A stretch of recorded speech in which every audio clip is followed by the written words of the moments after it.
Hai, aku Abi Hiltanapat dan ini adalah day ke-75 ya, Life After Breakup. Di day ke-75 ini, hal yang paling aku rasakan adalah aku udah gak segila dulu, aku gak sesakau dulu.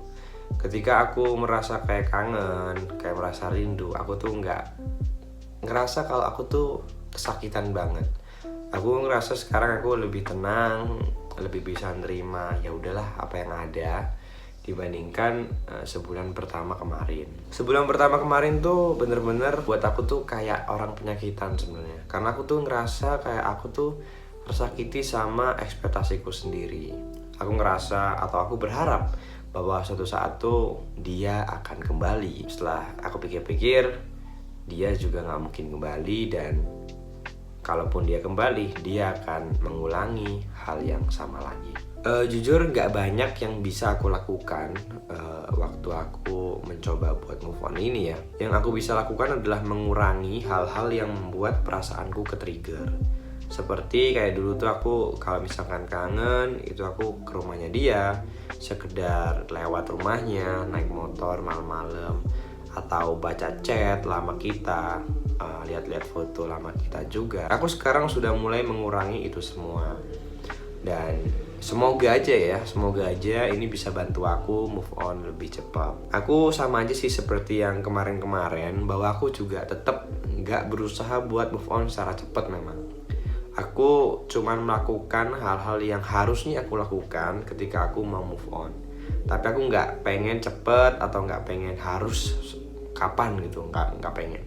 Semuanya aku lakukan natural aja, jadi perasaannya bisa hilang sedikit demi sedikit. Tapi ada kejadian yang cukup menyesakkan ya sebenarnya di day 74 kemarin. Jadi beberapa hari yang lalu aku tuh sempet sambungin WhatsAppku ke HP temanku. Terus aku lupa untuk logoutin WA-nya. Temanku ini ngerasa kalau notifnya tuh terlalu berisik, dan temanku ini entah kenapa nggak kepikiran buat nanya ini tuh WA-nya siapa gitu. Padahal kan di HP-nya juga aku bawa terus kemarin-kemarin. Dia bilang kalau dia takut HP-nya dibajak. Jadi dia masuk ke WhatsAppku dan dia hapus chatnya hampir semuanya. Terus waktu aku bangun, aku cek, hilang semua chatnya. Di situ aku nyesek banget karena ada chat mantanku dulu yang memang aku jaga banget. Karena ya seperti yang aku bilang tadi ya, aku tuh dulu sering baca-bacain chat lama kita gitu loh. Dan waktu itu dihapus paksa bukan olehku, itu rasanya bener-bener nyesek banget dan rasanya kayak anjay gini banget. Aku waktu lihat WhatsAppku sendiri itu semuanya dihapus tuh langsung panik ya. Aku langsung coba cari cara buat ngembaliinnya gimana.